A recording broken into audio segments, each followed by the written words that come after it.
सातवें दिन जैसे ही राजा भोज दरबार में पहुंचे और सिंहासन की तरफ बढ़े, सातवीं पुतली कौमुदी जागृत हो गई और राजा से बोली, हे राजन, इस सिंहासन पर बैठने की जिद त्याग दो।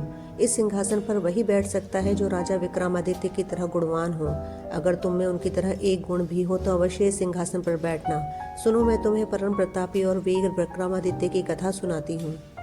एक दिन राजा विक्रमादित्य अपने शयन कक्ष में सो रहे थे। अचानक उनकी नींद करुण क्रंदन सुनकर टूट गई।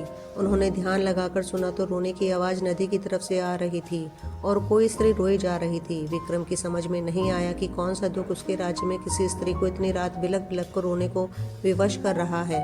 उन्होंने तुरंत राज परिधान पहना और कमर में तलवार लटकाकर आवाज की दिशा में चल पड़े। शिप्रा के तट पर आकर उन्हें पता चला कि वह आवाज नदी के दूसरे किनारे पर बसे जंगल से आ रही है। उन्होंने तुरंत नदी में छलांग लगा दी तथा तैरकर दूसरे किनारे पर पहुंचे।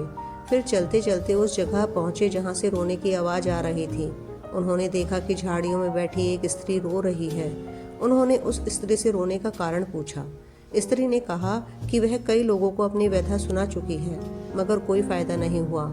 राजा ने उसे विश्वास दिलाया कि वे उसकी मदद करने का हर संभव प्रयत्न करेंगे। तब स्त्री ने बताया कि वह एक चोर की पत्नी है और पकड़े जाने पर नगर कोतवाल ने उसे वृक्ष पर उल्टा टंगवा दिया है। राजा ने पूछा कि क्या वह इस फैसले से खुश नहीं है। इस पर औरत ने कहा कि उसे फैसले पर कोई आपत्ति नहीं है, लेकिन वह अपने पति को भूखा प्यासा लटकता नहीं देख सकती। चूंकि न्याय में इस बात की चर्चा नहीं है कि वह भूखा प्यासा रहे, इसलिए वह उसे भोजन तथा पानी देना चाहती है। विक्रम ने पूछा कि अब तक उसने ऐसा क्यों नहीं किया। इस पर औरत बोली कि उसका पति इतनी ऊंचाई पर टंगा हुआ है कि वह बगैर किसी की सहायता के उस तक नहीं पहुंच सकती और राजा के डर से कोई भी दंडित व्यक्ति की मदद को तैयार नहीं होता। तब विक्रम ने कहा कि वह उसके साथ चल सकती है। दरअसल वह औरत पिशाचिनी थी। वह लटकने वाला व्यक्ति उसका पति नहीं था। वह उसे राजा के कंधे पर चढ़कर खाना चाहती थी।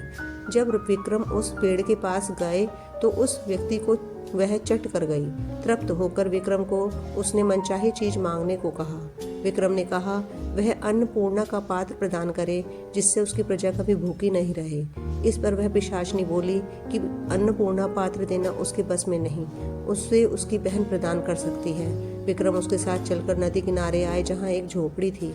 पिशाचिनी के आवाज देने पर उसकी बहन बाहर निकली। बहन को उसने राजा का परिचय दिया और कहा कि विक्रमादित्य अन्नपूर्णा पात्र के सच्चे अधिकारी हैं, अतः वह उन्हें अन्नपूर्णा प्रदान करे।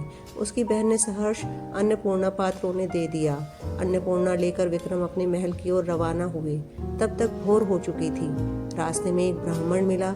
उसने राजा से भिक्षा में भोजन मांगा। विक्रम ने अन्नपूर्णा पात्र से कहा कि ब्राह्मण को पेट भर भोजन कराए। सचमुच तरह तरह के व्यंजन ब्राह्मण के सामने आ गए।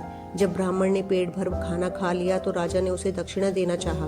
ब्राह्मण अपनी आंखों से अन्नपूर्णा पात्र का चमत्कार देख चुका था, इसलिए उसने कहा, अगर आप दक्षिणा देना ही चाहते हैं तो मुझे दक्षिणा स्वरूप यह पात्र दे दें, ताकि मुझे किसी के सामने भोजन के लिए हाथ नहीं फैलाने पड़े। विक्रम ने बेहिचक उसी क्षण उसे वह पात्र दे दिया। ब्राह्मण राजा को आशीर्वाद देकर चला गया और अपने महल लौट गए। कौमुदी बोली, बताओ राजन, क्या तुम ऐसा कर पाते अगर राजा विक्रम की जगह होते? राजा भोज विचारों में खो गए और सिंहासन पर बैठने का अन्य उपाय खोजने लगे। अगले दिन राजा भोज सिंहासन पर बैठ पाएंगे या नहीं, जानने के लिए चैनल को लाइक और सब्सक्राइब करें।